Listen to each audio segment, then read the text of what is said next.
Hi everyone, this is Jason from Spiritualbabies, And this is Lynn from Spiritualbabies. and this week's Torah portion is Yayetzi, which means he went out, and it's Bereshit, Genesis 28:10. I'm reading from the Holman Christian Standard Bible, And I'm reading from the Complete Jewish Bible. and we're going to run through the Torah portion. Anything that kind of jumps out to us, we will expound upon. Any ideas or anything that we've read or we've heard from other people or we've come to ourselves, we're going to have a chat about. And basically we're going to try and get through the whole Torah portion and offer our insight and what we've learned so far and anything else that kind of jumps out of the text.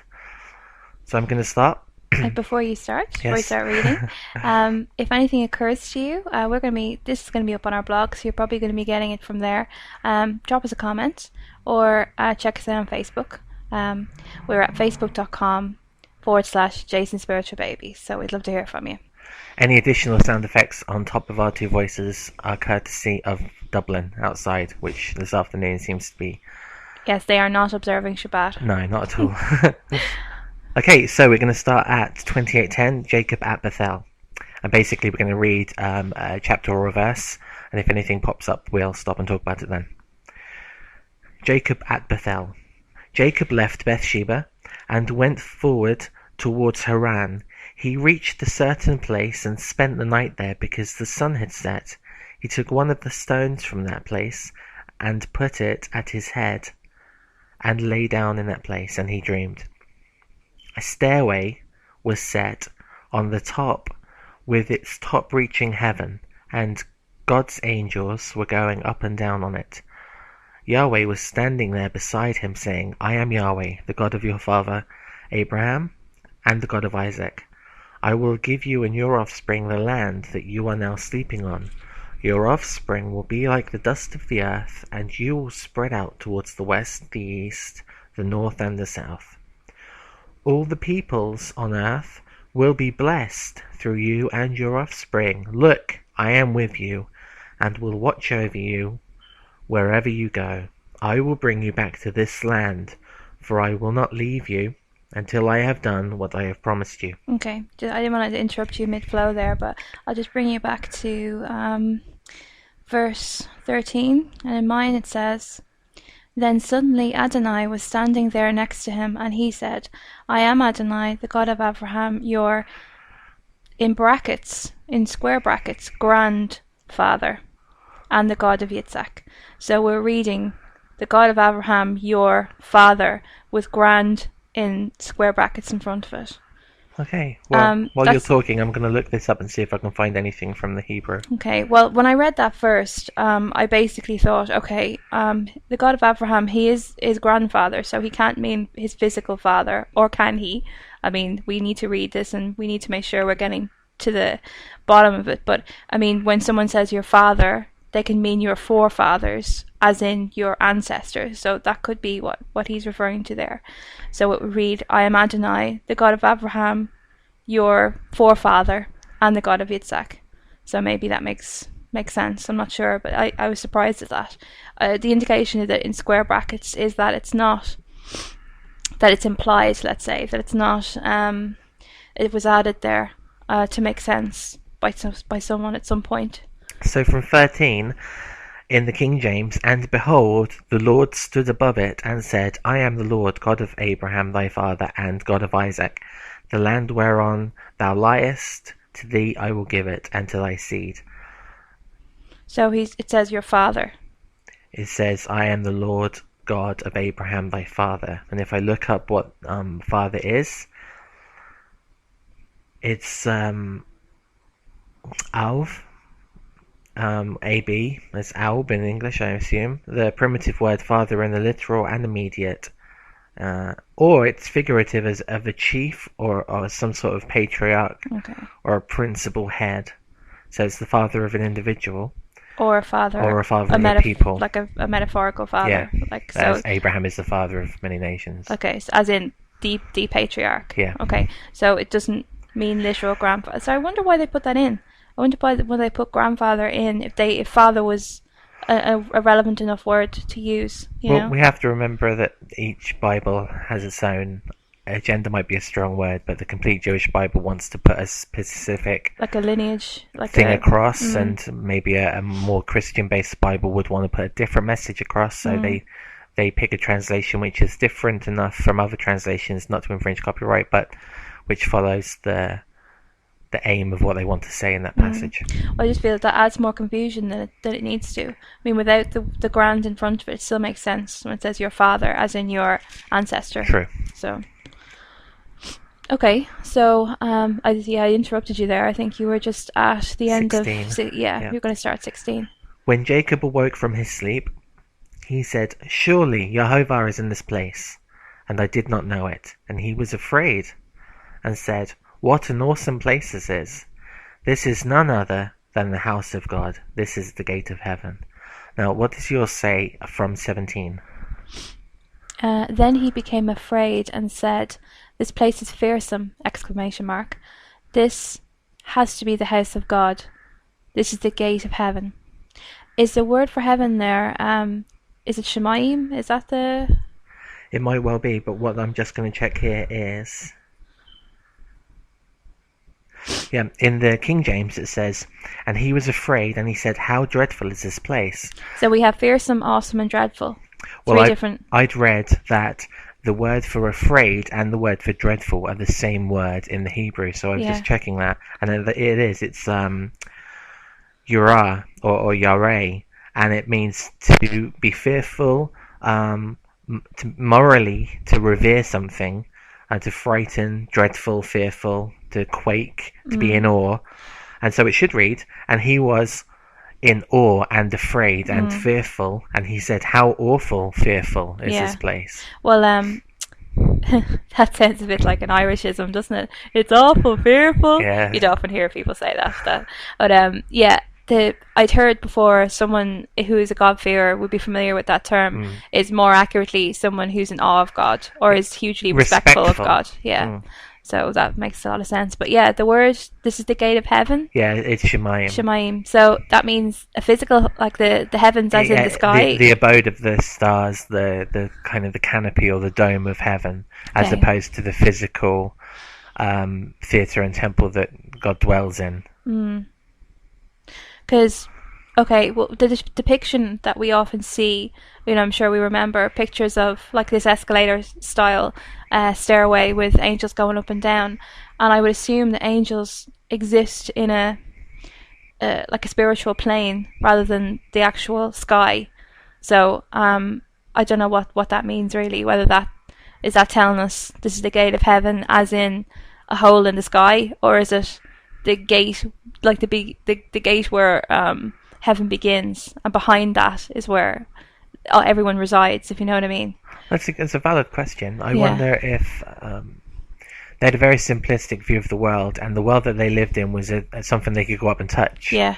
Whereas the realm of heaven is something that's different. They probably wouldn't have understood the phrase dimension. Yeah. But it would have been a different dimension for them. Yeah. And perhaps what he saw was something that, as soon as you come out of the realm of Earth, everything becomes kind of ethereal. And maybe he saw something that would lead him to believe this was a mode of transport to get off of Earth into this next stage of heaven. Because am I right in saying that in Genesis, when we're talking about the creation of the Earth, the heavens are mentioned there, but it's more like a physical, like the heaven as in the waters, and the water is earth. Split, and you've got the water that's on the earth and the water that's in the sky, and that part of the sky is heavens. Yeah, I suppose if we scrap our ideas of heaven as a place full of clouds with angels sitting and harps playing, that's a very Greek. Yeah, well, that's what I'm saying. I mean, is he literally saying this is the gate of heaven, as in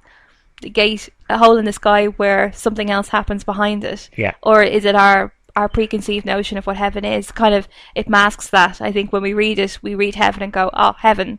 Like all the other times we read a scripture, if we haven't been there before, we'll interpret what we've heard about that word. Yeah.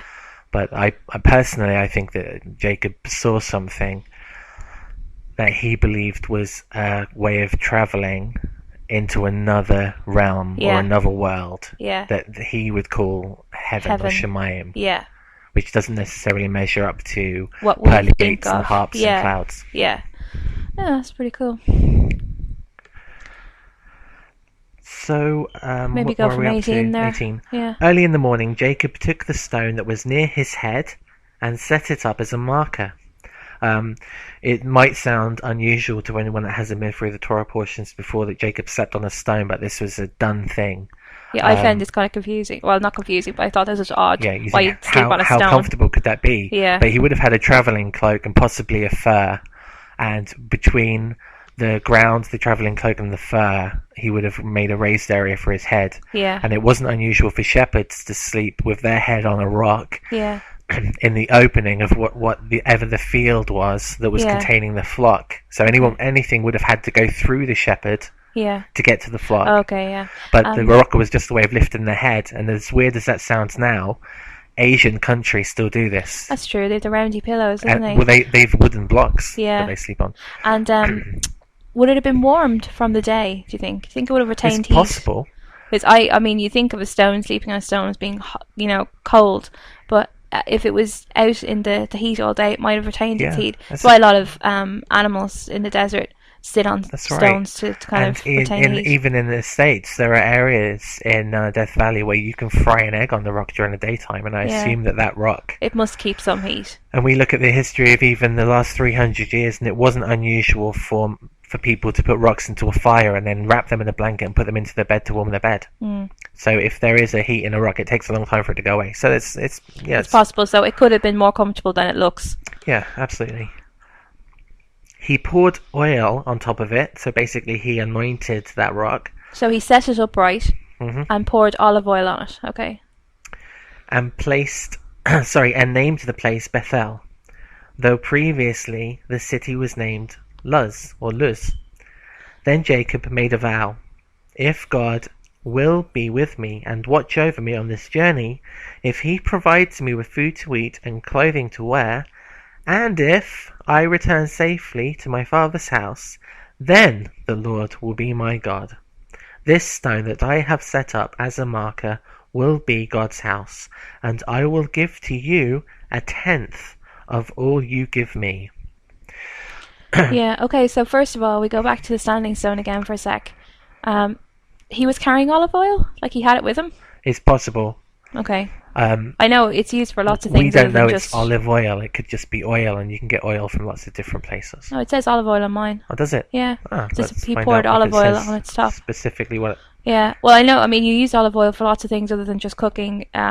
You would have used it as I suppose, an emollient. You would have used it as a salve, any number of things. And any reason, I suppose, you'd probably keep it for lots of reasons. That's why you can get olive oil in chemists as well as... Okay, the word here is shemen, from Greece, especially a liquid, as from olives, often perfumed. Okay, so it was more than just olive oil then. It was... Yeah, it was prepared in a certain way. Olive oil is staple medicine or unguent for anointing, or for any number. I imagine that they put it on food. They put it on bread to make it more palatable. I imagine they put it on themselves to make themselves smell nicer. Or it says it's medicinal, though. It's used sometimes as a medicine. It's one of the things that's listed. Yeah. Okay, so it wasn't just your bottle of olive oil that you have by your cooker necessarily. It would have been. It had stuff in it. Yeah, and it would have been a commodity, something that had value to it. Use. So he anointed the stone. Poured oil over it. Okay. So what does that tell us? And it tells us that he was anointing everything or a person would sometimes have a physical reason. Shields were anointed to make them more deflective to arrows and swords, make them slippery. It's possible that anointing this rock would have made it shine in the sunlight more than any other rock, for when he passed back he'd be able to find it. I assume that one man can only turn over such a size rock, and if he was using it as a pillow, it couldn't have been maybe as big as he we does assume display it will be. Superhuman strength later on, doesn't he, when it comes to rocks? So, but it looks to me like he's dedicating it in some way, and he says, he's kind of naming it the house of God and dedicating it with the oil. So this is kind of like yeah, it's quite significant, really, isn't it? It is, and what's interesting is that before he's used this, he uses the rock to sleep on, and God is there, and God is saying to him, "I am with you." Mm. So when he wakes up, he erects the rock and says, "It's amazing. God was in this place." But then he says, "Well, if he's really here with me, if you're really willing to be Yeah. with me, then you can be my God." It's kind of someone comes running into your living room and says, "Look, here I am. I'm going to give you loads of free stuff." Yeah. And then you turn around and go, "Well, if you're really going Stand to on give your me head. this, yeah, Yeah. dance." Well, it echoes Abraham, when he's being given his blessing and told that he's going to be the father of many nations, and at the point where they bring all the animals and cut them in half, he's still testing him at that point, even though it's pretty obvious that God is with him, that all this stuff is happening. So I suppose it's a human thing. We do it all the time. We do it even now. I Yeah. mean, how many times have people said, "Oh God, if you'll just do this one thing for me, I'll never question you again." Yeah. When we were reading about the stone, it reminds me a little bit. I'll transport you to a bit of Catholic madness for a second. My mum had a bottle of good Lourdes holy water that she kept in a press. It was only taken out at very special occasions. My nana, I think, brought it back from Lourdes when she went on a pilgrimage there, and it would only be brought out and sprinkled liberally on you at various times during the year, like exams were a very Jason's shaking his head when he's listening to this, but you'd stand there and I'd be in my school uniform heading off to do my exams, and Mum would go, hang on, get the holy water, and she would literally spray me with the holy water and go, there you are, you're grand now, sorted, out you go. That's madness. Yeah, well, I've been in your mum's house. There's a bottle of gin in the back of the cupboard. Oh, At yeah. the front, it's all cordials and orange juice and water. And there's a bottle of gin at the back that slowly evaporates, and no one knows where it's. That's the true miracle in that house. Yeah. But a bottle of Lord's water will last for years. There's Oh, no it does, evaporation yeah. qualities. Well, it's the good stuff, you see. So it The only good gets stuff. brought out at certain Oh, times. dear, But my oh, dear. nana used to do the same. She had a little font by the door, and A when we font used by to the leave, door. a font with like a little picture of, I think it was Sacred Heart on it, and it had a sponge in it, and it had holy water in it, and she would flick it at us as we went out the door. When I was a kid, I had a budgerigar called Billy, who had a similar looking item with water in it that used to flick on us. Well, I doubt it had a Sacred Heart on it, No, now, it to be didn't, fair. no. Probably the same generic value. But anyway, we'll move on. We digress. So, is it worth noting there, the last line, he's basically kind of tithing what it looks like. There he says, I will faithfully return 1/10 to you. So is that the beginning of tithing? Or we see it mentioned with Abraham and Melchizedek, isn't it? Well, I think is it Isaac? Yeah, or who it's is it? Abraham. It is Abraham, yeah. Well, I think that the idea of a tithe now has been given that kind of churchy slant, where you give a certain proportion of what you have back to the church. But in this instance, and I think from the beginning, there was always a sacrificial element. In Cain and Abel, we find them sacrificing. Yeah, they knew. And instinctively. that sacrificing is taking the best part of your wealth and saying, this doesn't belong to me, it belongs to you. And it's everything underneath that. It's the top of that pyramid, the most pointed part and the best part, the crispest part is given back to God, and everything underneath that hasn't got as much value. And so we call it a tithe now, but I think it's more of the sacrifice, giving back. But in the case of a tithe, it's a tenth of your increase, isn't it? It is. Whereas he's saying here, everything you give me, I will faithfully return 1/10 to you. So, but everything that he gives him is an increase of what he had he's at the got beginning. already. So yeah. it still counts. Well, he has nothing. Yeah, that. So Well, he has some oil 1/10 of nothing. and a shiny rock pillow. Right. Well, I'm going to continue here from chapter 29. Okay. Continuing his journey, Yaakov came to the land of the people of the east. As he looked, he saw a well in a field, and there were 3 flocks of sheep lying there next to it, because they wanted the sheep from that well. Watered the sheep from the well. The stone on the well's mouth was large, and only when all the flocks had gathered would they roll the stone away from the opening of the well and water the sheep. Then they would put the stone back in its place on the well's opening. Yaakov said to them, "My brothers, where are you from?" They answered, "We are from Haran." He asked them, "Do you know Laban, the grandson of Nahor?" Actually, I'll stop there. Again, in my one, it says, in square brackets, grandson. So without the brackets, it says, "Do you know Laban, the son of Nahor?" Well, in mine it says, "Do you know Laban, the grandson of Nahor?" Okay, that's Let's a see bit if odd. there's any insight into that. Do you know Laban, the son of Nahor? Because he was a son, wasn't he? Yeah, he was. I'm gonna have a look now and see what it says. Laban was. Yeah. What's interesting as well is that the Torah portion here goes to lengths explaining the function of the well, Yeah. where in other wells it doesn't do that. Yeah. So when we see the servant of Abraham going to find a wife for Jacob, we don't see Isaac. Isaac. Sorry, yeah, we don't see that well. That's right. Yeah. Being explained how it works. Yeah. So this one must have been either very different to the normal wells that you come across. Yeah. Or have some specific importance. Yeah, well, you'd imagine it must be quite significant. It was big, because the stone on it was large. So you imagine they mentioned that for a reason. So yeah, in the Hebrew it's Ben, so it's Laban, the Ben, son of Nahor. Yeah, so it's the son.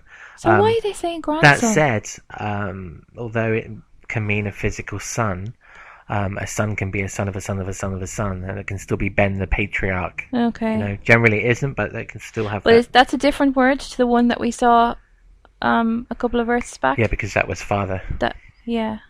Grandfather, grandson. This is the other way round. Okay. I wish they'd just be more straightforward about these things. Okay, so I'll start from there again. He asked them, "Do you know Laban, the son of Nahor?" They said, "We do." He asked them, "Are things going well with him?" "Yes," they answered, "and here comes his daughter Rachel with the sheep." He said, "Look, there's plenty of daylight left, and it isn't time to bring the animals home, so water the sheep, then go and put them out to pasture." They answered, "We can't, not until all the flocks have been gathered together, and they roll the stone away from the opening of the well. That's when we water the sheep." While he was still speaking with them, Rachel came with her father's sheep, because she took care of them. When Yaakov saw Rachel, the daughter of Laban, his mother's brother, and the sheep of Laban, his mother's brother, Yaakov went up and rolled the stone away from the opening of the well, and watered the flock of Laban, his mother's brother. Yaakov kissed Rachel and wept aloud. Yaakov told Rachel that he was her father's relative, and that he was Rebekah's son. And she ran and told her father. When Laban heard the news of Yaakov, his sister's son, he ran to meet him, hugged him and kissed him, and brought him to his house. Yaakov told Laban all that had happened. Laban said to him, "You are indeed my own flesh and blood." Going back to the well, we see that the shepherds are by the well, and Jacob approaches them, and he says, "Well, look, there's plenty of time left in the day. Why don't we do this stuff?" And they say, "We have to wait till all the flocks are here, because then they will roll the stone away." Why not we roll the stone away? Does the presence of that many sheep somehow make the removal of the stone easier?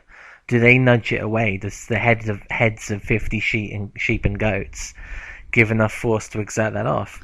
Why doesn't it say, "We can't do it until the sheep are here, and then we will"? It says. Well, let's see. Mine says, "We can't, not until all the flocks have been gathered together, and they roll the stone away from the opening." So the sheep do it? Well, maybe. Okay. So maybe it doesn't take as much effort to take the stone off as but that it's normally something that the sheep do. The sheep do it, and in this instance, he does it himself. Just saying. Yeah. I read something on, I think it was Chabad.org. The bit here where Laban comes up and makes a big show of, "Oh, my relative," and hugs him and kisses him. They say in this that he kisses him on both cheeks to check and see if he's got any precious stones in his cheeks that he's holding. Is that right? Yeah, apparently. Laban really gets He does, yeah. a bad rep. Yeah.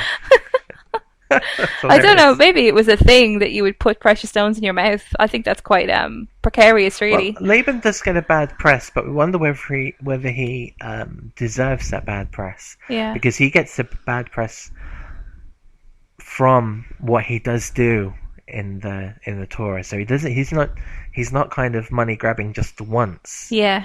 You know, every time you see him, he's kind of looking for what he can get for himself. Yeah. Or he's trying to prolong the amount of time the golden goose can stay in his field. He's wringing out the cloth for as much as he can get out of it. I think it's also said that he's a classic example of the evil eye. Yeah. You know, that he's the greedy, tight one, always looking to see what everyone else has and wanting a bit. So he ran to meet him and embraced him and kissed him. I'm just going to see if there's anything in the text for kiss. The other bit just before where he meets Rachel, when I read this, I often think it reads really disjointed. He basically sees her coming. He rolls the stone away. He comes up to her and kisses her and weeps, and then tells her, "I am your kin." And then she legs it off. That seems really funny, doesn't it? Well, what it's like seems we're funny missing to me bits. is he says to the shepherds, "There's plenty of time left in the day," and the shepherds say, "We're not going to roll the stone away until the sheep are here." Yeah.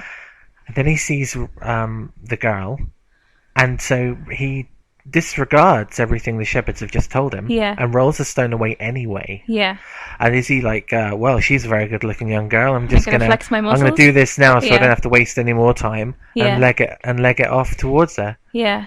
And then I think he weeps. I'm assuming that he's emotional. He's emotional. Needing family. Is it because he's like relieved that his relative that he might end up marrying is a good-looking girl and not some, goat herder, or is he weeping because, like Abraham's servant, he's been answered, or Jehovah has prospered him very quickly. A release valve, like he realizes that God is looking after him. Yeah.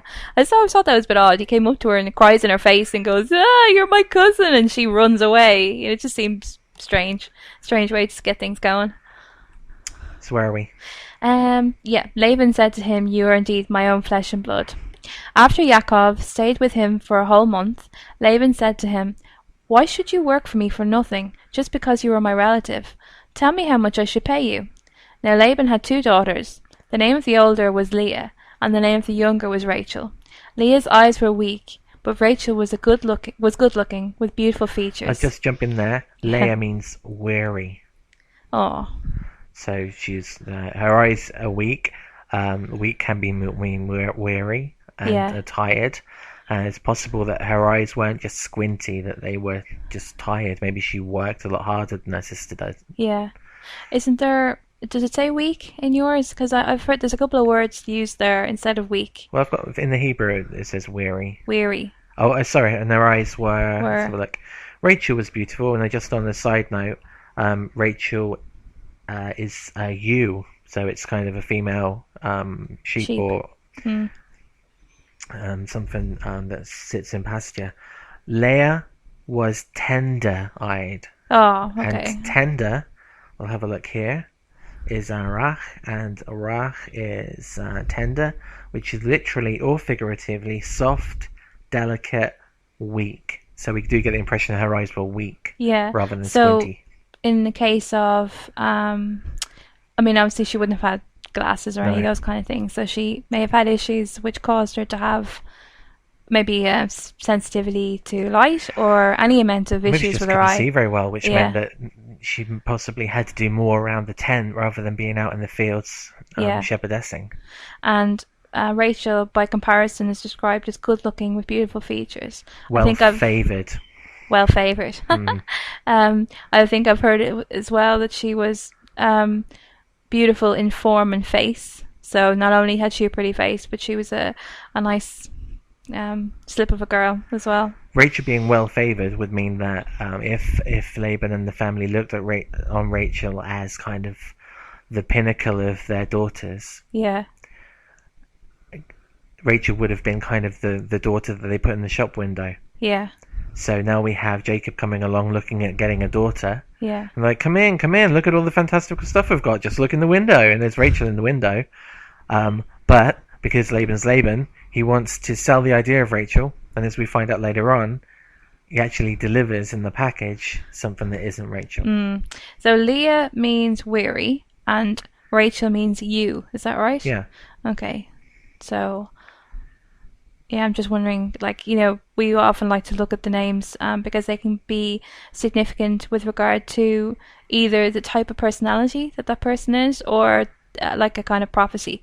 The name can also dictate or can define what that person will become. So I'm not sure really if that gives us very much. Well, Leah had weary or weak eyes, so that's... You being a female would mean that there's more of her name would actually imply something that would bring you offspring. Yeah. And as she turns out to be the mother of Joseph and Benjamin, which are the two favoured ones of those brothers as well. Although she does have issues with fertility later, that kind of God takes a hand in. So, yeah, I suppose the pretty faces and everything. So from 18. From 18, yeah. Yaakov had fallen in love with Rachel and said, "I will work for you 7 years in exchange for Rachel, your younger daughter." Laban answered, "Better that I give you to her than to someone else. Stay with me." So Yaakov worked 7 years for Rachel, and it seemed only a few days to him because he was so much in love with her. I think that's lovely. For the love he had to her. For the love he had to her. Yeah. Well, yeah, he obviously just was besotted with her, really, wasn't he? From the minute he saw her, that was it. 21 then. Yaakov said to Laban, give me my wife, since my time is finished, so that I can start living with her." Laban gathered all the men of the place and gave a banquet. In the evening he took Leah his daughter and brought her to Yaakov, and he went in and slept with her. Laban also gave his slave girl Zilpah to his daughter Leah as her slave girl. In the morning Yaakov saw that he was with Leah, and he said to Laban, "What kind of thing is this that you've done to me? Didn't I work for you for Rachel? Why have you deceived me?" Laban answered, "In our place, that isn't how it's done, to give the younger daughter before the firstborn. Finish the marriage week of this one, and we'll give you the other one also in exchange for the work you will do for me during yet another 7 years." Yaakov agreed to this, so he finished her week, and Laban gave him his daughter Rachel as his wife. Laban also gave to his daughter Rachel his slave girl Bilhah as her slave girl. So not only did Yaakov go in and sleep with Rachel, but he also loved Rachel more than Leah. Then he served Laban for another 7 years.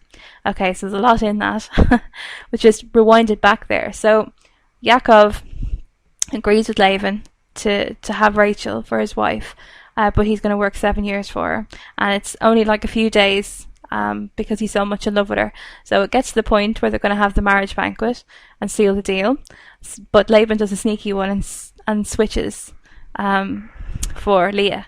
So Jacob doesn't realise this until he wakes up the next morning, having already consummated the marriage. So what do we think about that? I think that there are certain lessons to be learned here about Jacob, because was his love for Rachel an animal love? A physical thing? A physical thing. Or was it something where he felt he connected to her as two human beings can connect in a spiritual or an intellectual way? Obviously, what didn't happen on that night was a lot of chat. It wasn't, how fantastic that we're finally married. Yeah. It wasn't, you looked really lovely today. I mean, I don't even know if you got to see her during the day. Yeah. Obviously, there wasn't a ceremony in the same way as we understand a wedding ceremony. The marriage or the wedding that took place was the two of them having sex. The feast was a celebration of that. Yeah. So they had the big feast, in which case Laban wasn't lying at that point. Yeah. Laban didn't decide who was going to be at the feast. Yeah. Didn't say anything during the feast. Yeah. it may also Jacob be made that decision himself in that room, however dark it was, however much wine he'd drunk. Well, that's it. He probably did partake in merriment beforehand. He may not have been fully aware of what was going on, but you'd think if they'd connected on a physical, a kind of a spiritual level, and that they were two souls that kind of connected, that they would have somehow realized that he would realize that wasn't Rachel. Leah and Rachel were both complicit in this decision. Yeah, well, that's another thing. I mean, Rachel, I mean, we don't really know how she feels about it. We know later on that she does get jealous, but her love for Jacob must have been less than her fear or respect for her father. Yeah, but there's also her love for her sister. She acknowledged that she was, wounded by the fact that she wasn't the one that got chosen, and she allowed this to happen. She facilitated it, to allow her sister to fulfill her kind of marriage. So yeah, it's funny because I mean you do think that does look a bit unequal as well. Rachel maybe doesn't feel the same way back, or maybe like women obviously didn't really have that choice necessarily. They just did what she would have had to do what Laban told her to do. I can see Laban going to Leah and saying, "Look, Leah, I know this isn't nice and it's not comfortable, but to be fair, you're cracking on a bit in age. Your eyes aren't what they used to be, and he'll make you a good husband. And if you do this, you'll be set up for life." Yeah. And to Rachel, don't you love your sister? Yeah. Don't you want your sister to be happy? To I'm not saying you can't marry Jacob. I'm just saying that she needs to be sorted out before you are. That's the tradition and the custom, and he must have really lent on her with guilt and telling her that if she didn't respect the traditions of the people, what kind of daughter is she? Yeah, I mean, obviously we have here a switch, which comes back really to bite Jacob. He's done this. He's been on the other end of this. It's hard for him to argue when he's exactly. been one of the people that's initiated something like this before. Yeah, I mean, it's clear, and this happens, we can see this in many different stories, what you kind of reap what you sow, and because of his original deceptions, we can't help but feel that this is some payback. Yeah, and that Jacob did this to Esau. Yeah. And now he's feeling the sting. And in the same way that Leah was somehow... she was being done out of her what she was rightfully entitled to by Rachel, that she got it in the end. So I mean, everything weighs up, but I did the exchange between him and Laban. It's like, what did you do? This is like, what? And Laban's like, well, this is how we do things. Like, he's really like, meh, but well, it was too late then. Yeah, I know. Well, that's it. It had been consummated, so that was it. But he did agree then. But you can still have Rachel. And I think, is it that he said you can get your 7 days out of the way with Leah, and you can then take Rachel. Well, so did he get her straight away? He had Rachel straight away. I think it was a week. Leah got a week with Jacob just on their own. Yeah. And then he got Rachel. He gets Rachel. And so he had to work 7 more years, but he got her straight away. Yeah. Okay. So, yeah, I can't imagine that was... It was more like an episode of EastEnders or something. The maidservants are interesting as well, the handmaids. Yeah, they're mentioned at this point. Laban gets to pick who the staff is in Jacob's house. Yeah. Were they still reporting back? Did Laban know that there was a history of issue in the family with females, and therefore made sure that both maidservants would be there? For the case, and then Leah couldn't conceive. So, as in reproductive issue, yeah, because we see an issue with this in families in that area, and in Abraham's family, an issue with eyesight, and an issue with conception, childbirth, that's true. Although it would have been normal for a woman of standing to have a maidservant or a slave, possibly. But I imagine the fact that he picked it probably is it came from his house. It wasn't someone that they went and got themselves. Is there any... I mean, obviously, because these two women, while we recognise that Jacob had 2 wives, he actually had 4, really. Yeah.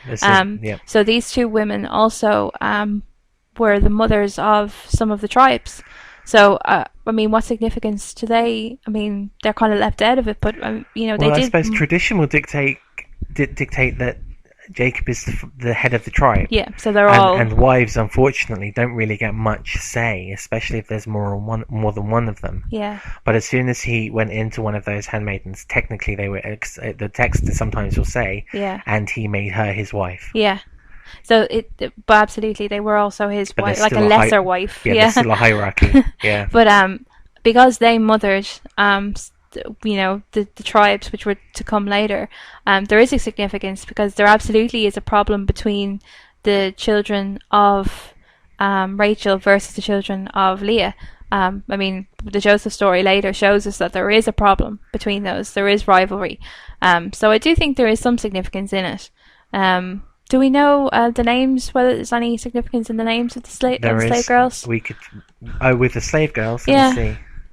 What is it? Bilhah That's and right, Bilhah Zilpah, and is it? Zilpah, yeah. I'm going to just have a little look here. You keep talking. Okay. Yeah, it's funny. I mean, it's the women do often get demoted to a lesser... I mean, certainly these two women, I had never come across them before in this story.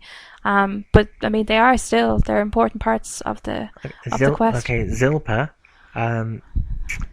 means apparently it's an unused root word, apparently meaning to trickle as myrrh, a fragrant dropping. So Zilpah probably, if we're going to lay any intonation on the person, was probably someone that looked and smelled quite good. Yeah. That's Leah's handmaiden. Leah's, okay. So she was pretty, so where was Leah was. Yeah.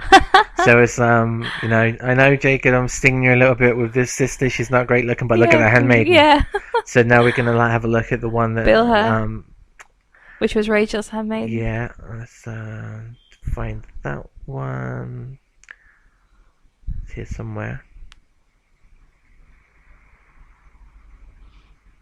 Dead air. Apologise for the dead air time. No, it's thinking time. Thinking time. I hope yous who are listening... Bilhah, there we are. Okay, it's one of the name of Jacob's concubines, and also of a place in Palestine called Bilhah, and it means troubled. Oh. Rachel's handmaiden, whom she gave to Jacob as a concubine, and she was the mother of Naphtali and Dan, and it's a place in Shimon and Simon. So yeah, troubled. Okay. Right, so I'm going to pick up from verse 31. Adonai saw that Leah was unloved, so he made her fertile, while Rachel remained childless. Leah conceived and gave birth to a son, who she named Reuben. And in brackets I have here, square brackets, it says, see, a son. So you might look up that in the meantime. Reuben, behold, a son. Okay. For she said, it is because Adonai has seen how humiliated I've been, but now my husband will love me. She conceived again, gave birth to a son, and said, it is because Adonai has heard that I am unloved, therefore he has given me a son also. So she named him Shimon, and in brackets I have hearing. Yeah. Okay. Isn't it a shame that she says, I know. now I have a son, my husband will love me? But that happens. Like now, you hear of, I mean, it's a common thing that couples are having a problem and they'll have a baby because they think that'll sort it out. Yeah. But often it causes more problems. Yeah. So that's something that continues on now. Okay, so 31, verse 34. Once more she conceived and had a son, and she said, now this time my husband will be joined to me, because I've borne him 3 sons. Therefore she named him Levi, and in brackets I have here joining. Join two. Close enough. Okay. She conceived yet again and had a son, and said, this time I will praise Adonai. Therefore she named him Judah, and in brackets praise. Yep. And then she stopped having children. That's how it says there. Then she stopped having children. Then she stopped sitting down comfortably. Yeah. There's a lot of kids. She was kept going. Yeah, it is sad that she was constantly chasing his affections. And she was doing everything she possibly could, to be the perfect wife. She was giving him son after son after son, So I see Leah as someone that was always around the house, always working, always trying to please people. Yeah. Maybe her eyes were weak from the constant work. Yeah. Whereas when we first see the good-looking sister, she's meandering across outside, not on her way to do anything or anything. No, just flitting about. Just flitting around. Yeah. Well, we do also see later that Rachel turns out to be she doesn't have the greatest of judgment, and she also is she's certainly sensitive and emotional, and she gets very jealous. So there's a lot of traits about Rachel that aren't particularly attractive traits. Leah certainly seems more like a stable, good wife, you know. It's often the way that the perfect partner isn't necessarily the good-looking fantasy partner. We find that in with several of the other wives, and especially with Isaac. Yeah. It was the woman that Jehovah gave to Isaac was the one that would be willing to work. So Genesis 31, and Rachel saw that she bare Jacob no children. And Rachel envied her sister, and said unto Jacob, Give me children, or else I'll die.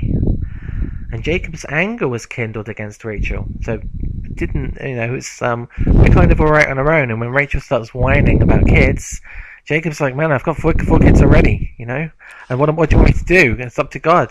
Well, you can imagine that, like, I want a baby. Suddenly Leah's not looking so weak-eyed. Yeah, I know. And Jacob's anger was kindled against Rachel, and he said, I am in God's stead, who hath withheld from thee the fruit of thy womb.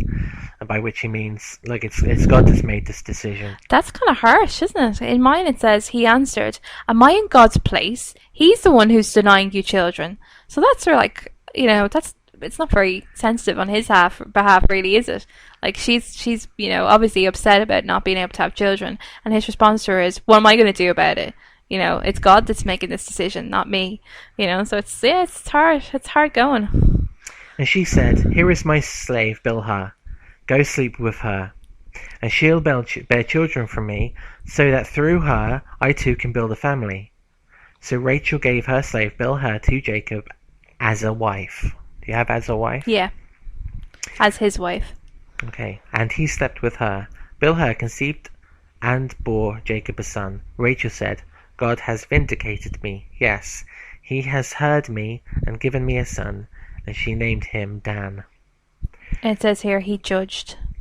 I suppose at this point, this isn't that unusual, is it, for this to happen? That if someone couldn't conceive, I think we see this back with Sarah, is it? That a maidservant sits on her knees. Hagar. Yeah. And then it's as if she's physically as well as metaphorically birthing a child for her. So she's doing the birthing, but she sits on her knees, isn't it? I think the pregnant person would have sat on the knees of the mother. And the mother kind of holds on to her. As a surrogate. Yeah.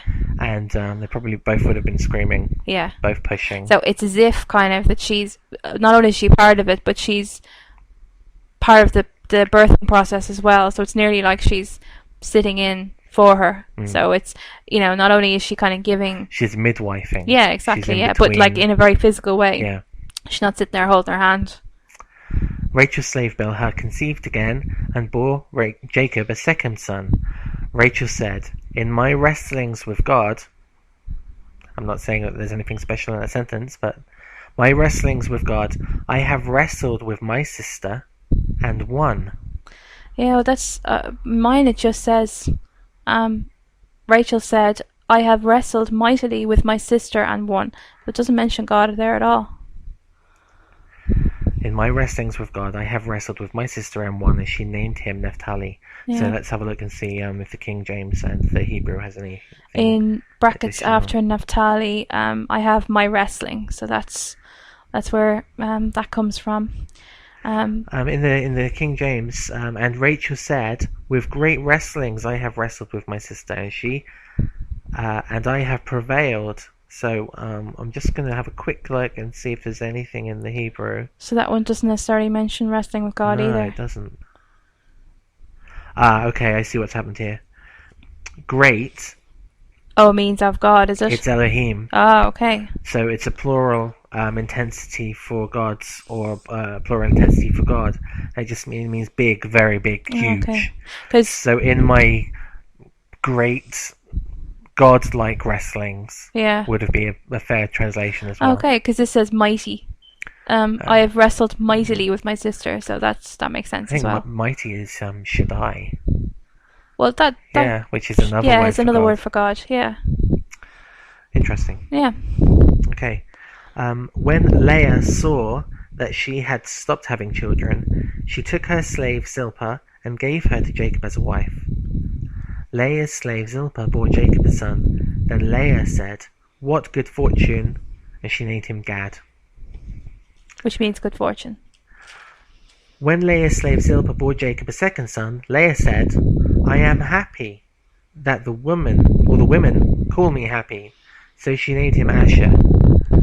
Yeah, I have here, how happy I am. Women will say I am happy. Oh, that's interesting, isn't it? Yeah. Because now that's the other way round. This Yeah. one's going, all the women are going to call me happy, so I'm happy. And yours Yeah. is saying, I am happy, I so am they're going happy. to call me happy. Yeah, yeah. It's kind of like, she's getting happiness from the fact that women will look at her Yeah, and there's say, almost "Oh, look at her." an Yeah. air of, look, I've got lots of kids. Yeah. Yeah, and in brackets after Asher, happy is what that means. Reuben went out during the wheat harvest, so we've shot on quite a few years. Yeah, yeah. And found some mandrakes in the field. When he brought them to his mother, Leah, Rachel asked, "Give me some of your son's mandrakes." Oh, hang on. Yeah, is that the end of that line? Well, it's not the end of the conversation, but it's the end of the line. Okay, because mine says, Rachel said to Leah, "Please give me some of your son's mandrakes," and in square brackets, "so that I can be fertile." Because mandrakes were a type of... We don't know.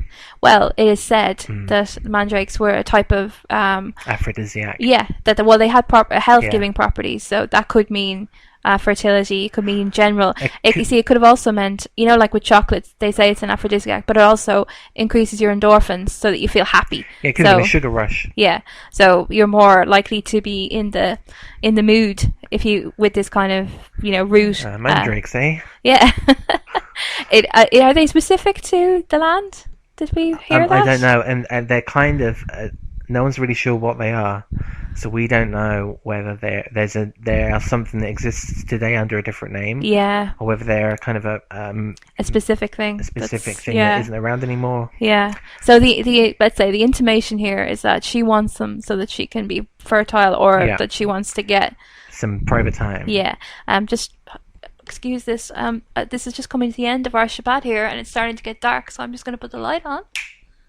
The other one. The other one. I'm doing this upside down. Okay. So let's remember, Reuben's gone to the field to get mandrakes, and he brought them to his mother Leah, and Rachel says, "Please give me some of your son's mandrakes." But Leah replies to her, "Isn't it enough that you've taken my husband? Now you want to take my son's mandrakes." And Rachel says, "You can sleep with him tonight in exchange for your son's mandrakes." Now, that exchange is quite interesting because Rachel's offering to let Leah sleep with Jacob. Yeah. Without the mandrakes. Yeah, just hang on. Rachel said to Leah, "Please give me some of your mandrakes." So Rachel's asking Leah to have the mandrakes. She answered. So this is Leah saying, "Isn't it enough you've taken away my husband?" Is that right? Yeah. "Do you have to take away my son's mandrakes too?" Rachel says back to her, "Very well, in exchange for your son's mandrakes, sleep with him tonight." So Rachel says to Leah, "Okay, well, if you give me the mandrakes, you can sleep with Jacob." Now, she's not going to be sleeping with Jacob that night. Why couldn't she get her own mandrakes the next day? Well, there is maybe the possibility that they're very rare. It's difficult to find them. Or maybe there's a possibility that if she takes the mandrakes, maybe Jacob isn't in the mood. Jacob's not physically fit. Any number of reasons why Jacob needs those mandrakes. Yeah, she could have been in the lady way. The lady way. So she couldn't. So she was during her period of separation, maybe, and why she couldn't. Would she want the mandrakes? Well, she'd want to hold on to them for the time that because she's infertile. So maybe she's going to keep them for a time where she can use them. Just seems that she wants them really badly. Yeah. But then she's willing to give up the opportunity to use them. Yeah, I don't totally understand that either. But it could be either that she's not in a position to use them straight away. Maybe they have to be prepared. Maybe something has to be done to them. Also, why is the son collecting mandrakes? When Jacob came in from the field that evening, Leah went out to meet him and said, "You must come with me, for I have hired you with my son's mandrakes." So Leah decided to give away the mandrakes, Yeah. and Jacob was due to sleep with Rachel on that night because Leah goes out and goes, "Look, you're coming home with me tonight." Yeah, he came home. Well, I think he probably spent most of his time with Rachel anyway, because Yeah. she was the favourite one. So it was normal for him to come home to Rachel. So Leah stops him in his tracks, says, "Okay," takes him by the arm. "You have to come home with me and sleep with me because I've hired you with my son's mandrakes." And that in itself is probably one of the saddest lines I in know, the I Torah. know. It's just like, And it's just like, look, even my son who went out and got these mandrakes, which might have been very hard to get, and that's Yeah. why he did it and not well, her. we're not told. It doesn't say that Jacob makes a face and runs off. Like No. he's obviously he wants to, and So he Jacob slept with he her does. that night. Yeah, that's it. So I mean, you know, you have to give her credit. She's hanging in there and she's doing what she can. You know. And this next bit's brilliant as well. God listened to Leah, and she conceived and bore Jacob a fifth son. Leah said, "God has rewarded me for giving my slave to my husband," and she named him Ishkar. So now God listened to Leah means that Leah was petitioning God for another child, and Yeah. God listened. Yeah. In mine it says, Leah said, "God has given me my hire because I gave my slave girl to my husband." Well, you've got hire, and I've got rewarded. My hire. The wages of sin is the wages of sin is death is a Yeah. very interesting line, and when you look at that, the wages is the word for hire or reward. Okay. So it's what you get in exchange for. What you give. Hmm. What you do. Then Leah conceived again and bore Jacob a sixth son. "God has given me a good gift," Leah said. "This time my husband will honor me because I have borne 6 sons to him." And she named him Zebulun. Later, Oh, hang on. This is really sad here. In mine it says, Leah said, "God has given me a wonderful gift. Now at last my husband will live with me, since I have borne him 6 sons." And she called him Zebulun, living together. In that's brackets. sad, isn't it? Yeah, so she's desperately looking for his attention. And this next line really illustrates the value of a son over a daughter, because there's one line and it says, "Later, Leah bore a daughter and her name was Dinah," and that was it. Well, in brackets here it says Dinah, her name being controversy over rights, which is an odd one. Because we just before then we've got Leah saying, "Now we've got 6 sons, my household's going to be the bigger one. Yeah. Jacob needs to protect this one." Yeah. And maybe Dinah, controversy over rights, is Yeah. because there was a controversy over which camp Yeah. or which tent. Yeah. Clearly there are 2 homes here, and we see Yeah. that reflected later on in the Torah portion. Yeah. And so maybe there was a big thing about Jacob wanting to stay in one, but feeling he should stay in the other. Yeah. Well, again, this is something that I read today that isn't in the scripture, so I'm not sure how accurate this is, but it is said that Leah petitions God and prays that she'll have a daughter so that she won't upset Rachel. Apparently. So by having another son, that it won't upset her so much. Right. I don't know, again, I don't know where that comes from, but it's something they say. Then God remembered Rachel. He listened to her and opened her womb, and she conceived and bore a son, and said, "God has taken away my shame." She named him Joseph. Okay, and in brackets here I have, may he add? May the he Lord add another son to me. Okay. After Jacob had given birth to Joseph, Jacob said to Laban, "Send me on my way, so I can return to my homeland. Give me my wives and my children that I have worked for, and let me go. You know how hard I have worked for you." But Laban said to him, "If I have found favor in your sight, stay. I have learned by divination that the Lord has blessed me because of you." Okay, just sorry, in mine it says there, I have observed the signs. So he specifically mentions divination. And it specifically mentions divination in the original text. So we're pretty sure then he's it's still idolatrous, let's say. Yeah. Then Laban said, "Name your wages and I will pay them." So up to this point, it's just been paying off his 2 wives. Yeah, it's 14 years. And now Laban's willing to actually give him some money back. Yeah. Well, only when he says, "Listen, I want to go back to my home." Yeah. I'm sure many people have been in a situation where they've worked very hard for an employer for a tiny amount of money, and then when they decide that they've had enough, their employer then decides that this is a good time to introduce a wage increase. Yeah. So Jacob said to him, "You know what I have done for you and for your herds. For you had very little before I came, but now your wealth has increased. The Lord has blessed you because of me, and now when will I also do something for my own family?" Laban asked, "What should I give you?" So it's like, "No, I'm not interested in a wage increase. You've done really well out of me. Now I need to look after my family instead of you." Yeah. And Laban then goes, "Well, what do you want me to do? What should I give you?" There's an echo here, I think, of when Abraham's trying to get the cave. Oh yeah. And they offer him the cave for free. Yeah, just have it. What do you want? Yeah. Abraham says, "No, I want to pay for this. I need to own it. I need this to be a return from something that I can have for myself." What's 400 shekels and what's between 400 you and I? shekels? And he says, "What shall I give you?" Yeah. And Jacob said, "You don't need to give me anything. If you do this one thing for me, I will continue to shepherd and keep your flock.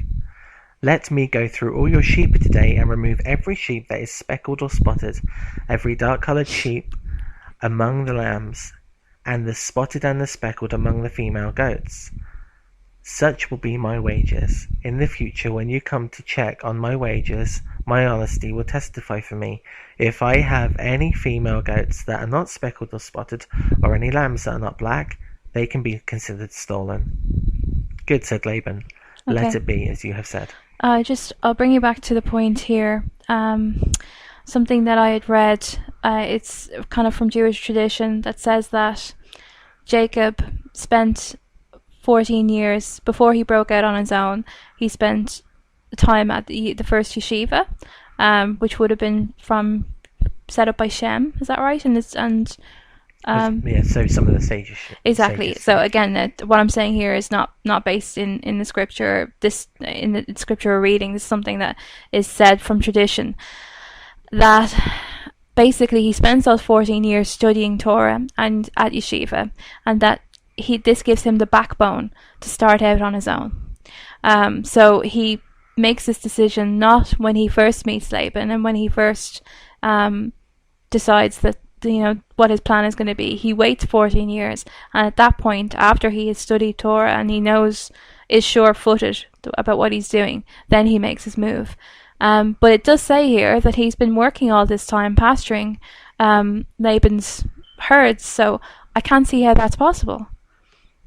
Yeah, well, that's true. I'd agree. If you can either spend all your time as an academic, or you can spend all your time learning and living and growing and prospering in the land. I don't think that you can be a jack of all trades but a master of none. I don't think you can. He couldn't have been a great, fantastic shepherd and husbandry expert with the flock. Yeah. And spend all his time at this place, possibly kilometers and kilometers away. Yeah. Well, also there is the notion that we aren't told in scripture of a specific Torah until it's given at Mount Sinai. Now, obviously, it's obvious from the beginning, right from the beginning of Genesis, that there is an instruction that is imbued upon God's people. They know things instinctively. They know about sacrifices. They know about various ways to live that come later in written form, but that exist before that. The contents of the Torah that we read now are the result of that history being played out and recorded. But we know that Moses couldn't have written about his own death. No. And we know that the instruction that was given to Cain and Abel about sacrifices, although a Torah wasn't the Torah that we know now, because obviously the Torah we know now includes the story of Cain and Abel. Yeah. And that would have given them a little bit of a heads up about what was going to happen when they went out into the field to talk. So let's say that, God obviously existed from the beginning. His ways and things that are good to him exist from the beginning. So it's we can assume that Torah has been there since the beginning, and the way that it's been given to people has somehow been imbued before the time it was physically given. Instructions. Yeah. So I suppose perhaps Jacob getting closer to God in that he was becoming less like the old Jacob and more like the Jacob as Israel that we come to know later. That, this is perhaps how he is beginning of a transformation. But I don't see how he could be also studying a document perhaps that isn't in existence, or as we know it, certainly. So, I find that interesting anyway, that this is kind of what tradition would teach. Yeah, and it's important to look at as many sources as you can. But we remember that Jacob is called Heel, and although we think Jacob is called Heel, he can be a bit of a heel. You hear people described as a heel, as a bit of a cat. he was a usurper. He was someone that tripped up things and got his own way by maybe pulling the rug out from under people and doing the old switcheroo. So when we're reading about his plan here with the goats, it's not unfair to assume that there's something else going on in the background of his plan. That day, Laban removed the streaked and the spotted male goats and all of the speckled and female goats, every one that had any white on it, and every dark-coloured one among the lambs, and he placed his sons in charge of them. They put a 3-day journey between himself and Jacob. Jacob, meanwhile, was shepherding the rest of Laban's flock. So at this point, Laban's pulling a fast one. He gets his sons to remove let's say he removes them and hands them over to his sons. And there must have been quite a lot of them, because he puts all his sons in charge. So maybe he thought, well, if Jacob's going to take all the spotted, streaked, spotty, wavy, curly, fluffy, different coloured ones, that's a good portion of my flock. He's already got enough to kind of go out on his own. Yeah. So if I get rid of them, he'll have to start from the beginning and build a flock, so I can keep him a few extra years. Jacob then took branches of fresh poplar, almond, and plainwood and peeled the bark, exposing white stripes in the branches. He set the peeled branches in the troughs in front of the sheep, in the water channels where the sheep came to drink, and the sheep bred when they came there to drink. The flocks bred in front of the branches and bore streaked, speckled, and spotted young.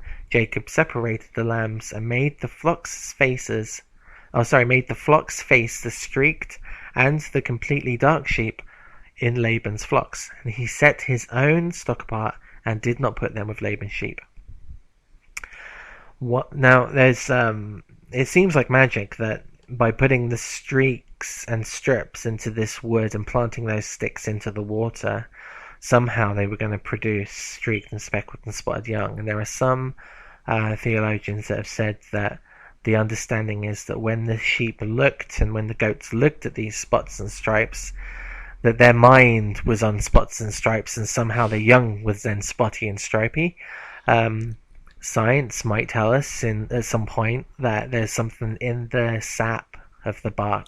Oh, of course. Well, we know with animals like chickens, depending on what food they're fed, it dictates the colour of their eggs. Yeah. So that's entirely possible, but then I don't know about mating. That's genetic, surely. Well, it says the flocks bred in front of the branches and bore streaked, speckled, and spotted young. And so now what we've got here at this stage is a flock that has some streaked, speckled, and spotted young. Jacob separated the lambs and made the flocks face the streaked and completely dark sheep in Laban's flocks. So he's now taking the streaked and dark ones and encouraging them to breed, which would make more streaked and dark ones. Yeah, the stronger DNA would be with the stronger animals, which would mean more of that type would be likely to be born.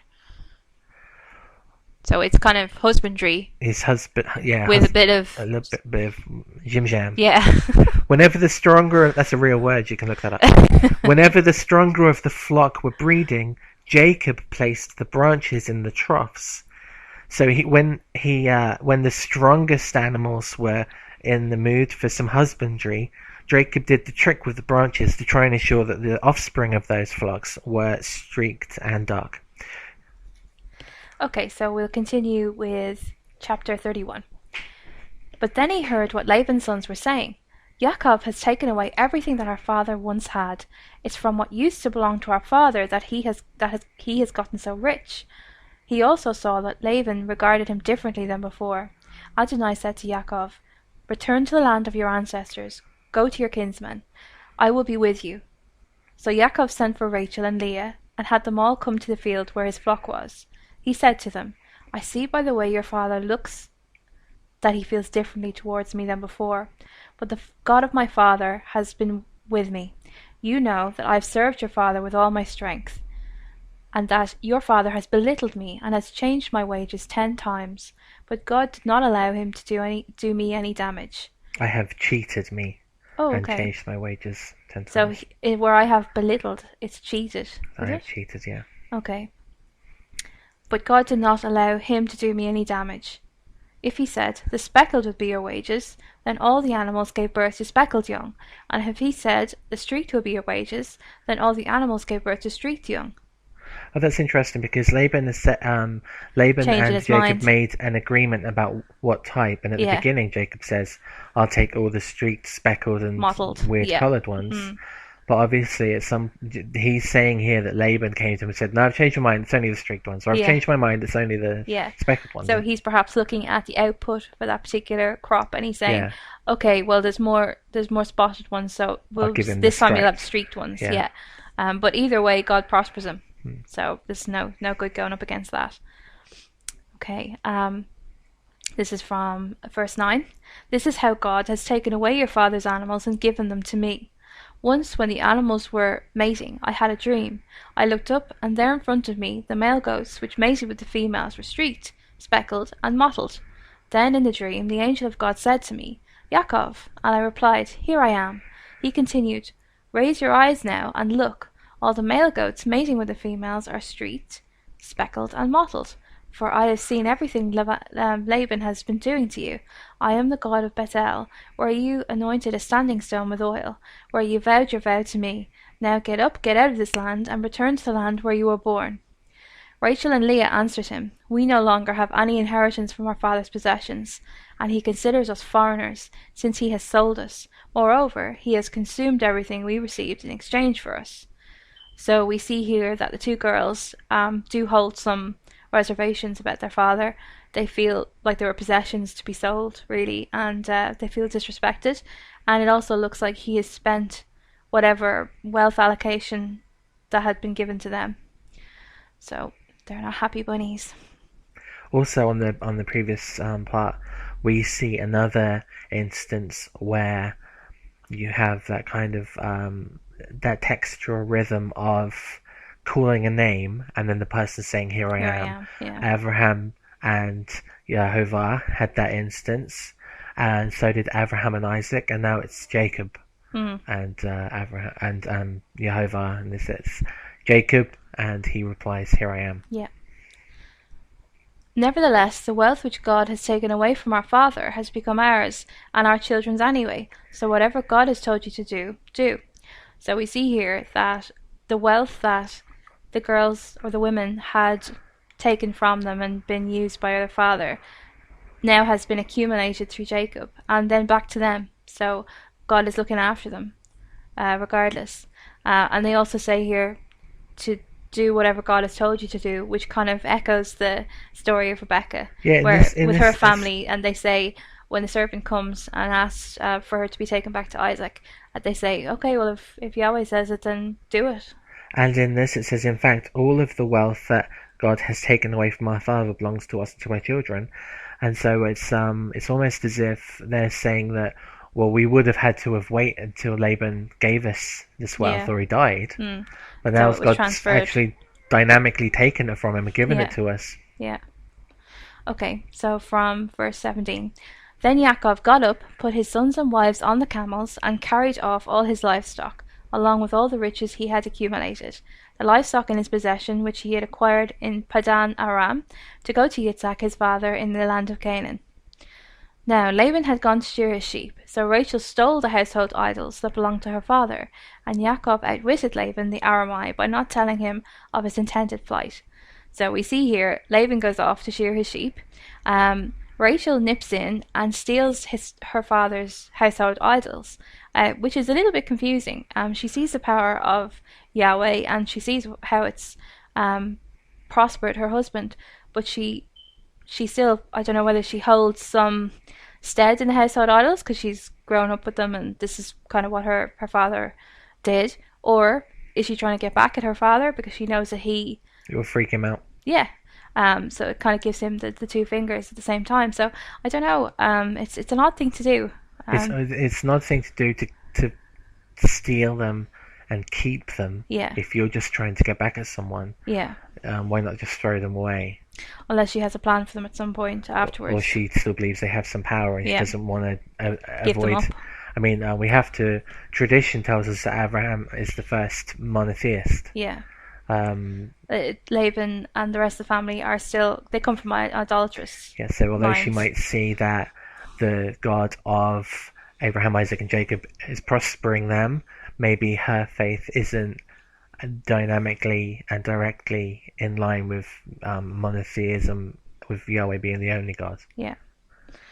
Okay. So he fled with everything he had. He departed, crossed the Euphrates River, and set out for the hill country of Gilead. Not until the third day was Laban told that Yaakov had fled. So it was 3 days later before they noticed that they were gone. Laban took his kinsman with him and spent the next 7 days pursuing Yaakov, overtaking him in the hill country of Gilead. But God came to Laban, the Aramite, in a dream that night and said to him, "Be careful that you don't say anything to Yaakov, either good or bad." Then, when Laban caught up with Yaakov had set up camp in the hill country, so Laban and his kinsmen set up camp in the hill country of Gilead. Laban said to Yaakov, "What do you mean by deceiving me and carrying off my daughters as if they were captives taken in war? Why did you flee in secret and deceive me and not tell me? I would have sent you off with joy and singing to the music of tambourines and lyres. You didn't even let me kiss my sons and daughters goodbye. What a stupid thing to do. I have it in my power to do you harm, but the God of your father spoke to me last night and said, 'Be careful that you don't say anything to Yaakov, either good or bad.' Granted that you did have to leave because you longed so deeply for your father's house, but why did you steal my gods?" So at this point, we see Laban very hurt. If only Jacob had come to him and asked him, and he would have sent him off with tambourines and lyres. So this isn't representative of what we see Laban to be. Laban's trying to big himself up and make himself look like this omnipotent, giving person. And it must have also been a point where Laban went, "Oh, they're so far away now, and they've kind of established themselves on this travel. Yeah, it's going to be impossible for me to make them turn around and go back." So it's going to make them feel guilty. Okay, so Yaakov answered Laban, "Because I was afraid, I said, 'Suppose you take your daughters away from me by force. But if you find your gods with someone, that person will not remain alive. So, with our kinsman to witness, if you spot anything that I have which belongs to you, take it back.'" Yaakov did not know that Rachel had stolen them. Laban went into Yaakov's tent, then into Leah's tent, and into the tent of the 2 slave girls, but he did not find them. He left Leah's tent and entered Rachel's tent. What I wonder there is, why did he go to Jacob's tent and then Leah's tent? We know that Rachel is the favourite child. Yeah. So did he think, it couldn't be Rachel. In order of people that I believe would have done this to me, yeah. I'll go to Jacob first, then I'll go to Leah, and then I'll go to Rachel. Yeah, no, I think that has something to do with it, alright. So Rachel's the last one he thinks of. He enters Rachel's tent. Now Rachel had taken the household gods, put them in the saddle of her camel, and was sitting on them. Laban felt all around the tent, but did not find them. She said to her father, "Please don't be angry that I'm not getting up in your presence, but it's the time of my period." So he searched, but he didn't find the household gods. So she uses her her trump card there. The trump card, yeah. It's the classic. Yeah. So she, he doesn't detect where they're being held. He takes her word for it. Yeah. But again, that probably comes back to her being favoured. Yeah. He wouldn't imagine that she would do it in the first place. So. And, in retrospect, it's not the kind of thing that most men would go, "Ha, I don't believe you." No, it's not. Get up. You don't want to go there. Okay. When Yaakov became angry and started arguing with Laban, "What have I done wrong?" he demanded. "What is my offence that you have come after me in hot pursuit? You have felt around in all my stuff, but what have you found of all your household goods? Put it here in front of my kinsman and yours, so that they can render judgment between the two of us. I have been with you for these 20 years. Your female sheep and goats haven't aborted their young, and I haven't eaten the male animals in your flocks. That bit there, your female sheep and goats haven't aborted their young, so... Your ewes and female goats have not miscarried, and I have not eaten the rams of your flocks. So basically the flocks have been prosperous. Well, what this says is that later on in the Torah we see the 12 sons and they're all out shepherding. And they're like, well, we're told not to eat any of these. And they're like, well, you can't tell if a wolf comes along and scares one of them witless to death. And then we could eat that one. So we just say that's what happened. Yeah. And here we see Jacob saying, look, none of your babies have vanished. None of the goats... He said with him honestly. Yeah, none of the goats that you've seen pregnant have miscarried, which means that he hasn't taken any of the stock without Laban knowing about it. Actually, the next line goes further to that. If one of your flock was destroyed by a wild animal, I didn't bring the carcass to you, but bore the loss myself. And that's what happens in the Joseph story. So in this instance, although the means of his escalation of the flock might not have been completely honest, he never physically took anything from Laban. Yeah. You demanded that I compensate you for any animal stolen, whether by day or by night. Here's how it was for me. During the day, thirst consumed me, and at night the cold. My sheep fled from my sleep. Not my sheep. My counting sheep. My sleep fled from my eyes. These 20 years I've been in your house. I served you 14 years for your 2 daughters, and 6 years for your flock, and you changed my wages 10 times. If the God of my father, the God of Abraham, the one whom Yitzhak fears, had not been on my side, by now you would certainly have already sent me away with nothing. God has seen how distressed I've been and how hard I've worked, and last night he passed judgment in my favour. Jacob says these things to Laban, in front of Laban's people and his own people. So he's establishing his power. Witnesses first, and also Laban now has the perfect opportunity to dress down Jacob if Jacob said anything untrue. Inaccurate, Laban answered Yaakov, the daughters are mine, the children are mine, the flocks are mine, and everything you see is mine. But what can I do today about these daughters of mine, or the children they have borne? So now, come, let's make a covenant, I and you, and let it stand as a testimony between me and you. It's a bit like a child there, isn't it, stamping their feet? Well, everything's mine, it's all mine, but there's nothing I can do about it, so I'm going to have to, I'm going to make the best of a bad situation. There's a certain amount of huffing, I think. I have let it be a witness between the two of us. And I have a covenant, okay. Or is it a testimony? Is it stand as a testimony between us? Let us make a covenant between you and I. Let the covenant, be a witness. Okay. Yaakov took a stone and set it upright as a standing stone. Then Yaakov said to his kinsmen, gather some stones. And they took stones, made a pile of them, and ate there by the pile of stones. Laban called it, Yegar Sahaduta. What do you have there? I have Yegar Sahadutha. Okay, pile of witness. But in Jacob Aramaic. named it Galid. Yeah. Well, Yaakov called it Galid, pile of witness in Hebrew. But that's interesting, because after each description, it says pile of witness in Aramaic, which is what Laban called it, and pile of witness in Hebrew, which is what Jacob called it. They're very closely related at that stage. They are, but Aramaic is generally spoken of as the language of the nations, isn't it? Well, Arameans. Yeah. So it's the same description, but one is in Aramaic, one is in Hebrew. Laban said, this pile witnesses between you and me today. This is why it is called Galid, and also Ha-Mitzpah, the watchtower in brackets, because he said, may Adonai watch between me and you when we are apart from each other. If you cause pain to my daughters, or if you take wives in addition to my daughters, then, even if no one is there with us, still God is witness between me and you. Laban also said to Yaakov, here is the pile, and here is his standing stone, which I have set up between you and I. May this pile be a witness, and may the standing stone be a witness, that I will not pass beyond this pile to you, and that you will not pass beyond this pile and this standing stone to me, to cause harm. May the God of Abraham, and also the God of Nahor, the God of their father, judge between us. But Yaakov swore by the one his father Yitzhak feared. Yaakov offered a sacrifice on the mountain and invited his kinsmen to the meal. They ate the food and spent the whole night on the mountain. You have Laban here. They build this monument, this watchtower, and then he says, "If you do anything against my daughters, Yehovah," so at that point he's willing to lean on Yehovah Yeah. as a threat, Mm. will punish you. He's Yeah. watching you all the time. Although Laban himself was quite happy that Jacob would have these two handmaidens in his house that would become an extra two wives. Yeah. So as long as Laban is controlling who the wives are, on who he marries, Yeah. Laban's happy. Yeah. He's a control freak. Yeah.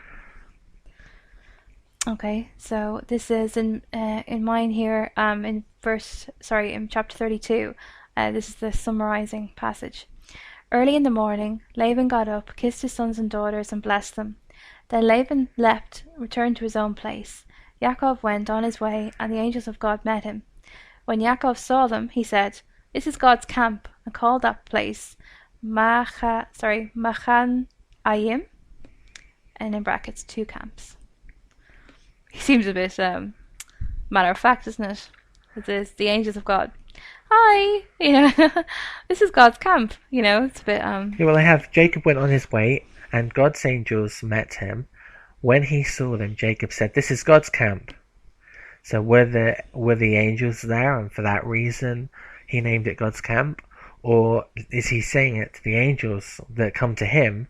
This is God's camp, this is. He's acknowledging it. Yeah, he's acknowledging them, and maybe is he saying this place is holy and spiritual because of the angels, or is he telling the angels not to hurt him because he believes in Jehovah? Yeah. They come to him and he goes, "This is God's camp. Yeah. Don't touch me." Yeah. Do we know what happens to the idols? The ones No. that Rachel has? I don't think they're mentioned again. I wonder what happens to them. I don't say she appreciated the close shave call. and made them disappear sharpish. They were probably underneath one of those piles of rocks. Yeah. Okay, so that's the end of our parsha for this week. Hope you enjoyed it. We've enjoyed doing it, and every attempt will be made to try and do this on a weekly basis. If you have comments, anything you'd like to mention, talk about, if you want to talk to us, we have a radio show on Wednesday night on Lamb Radio at 2 p.m. Central Standard Time and 8 p.m. GMT, which we record. You can leave a comment on this page on spiritualbabies.net, or you can comment to us and speak to us on Jason Spiritual Babies on Facebook. So until next time, shalom from me. And it's shalom from me.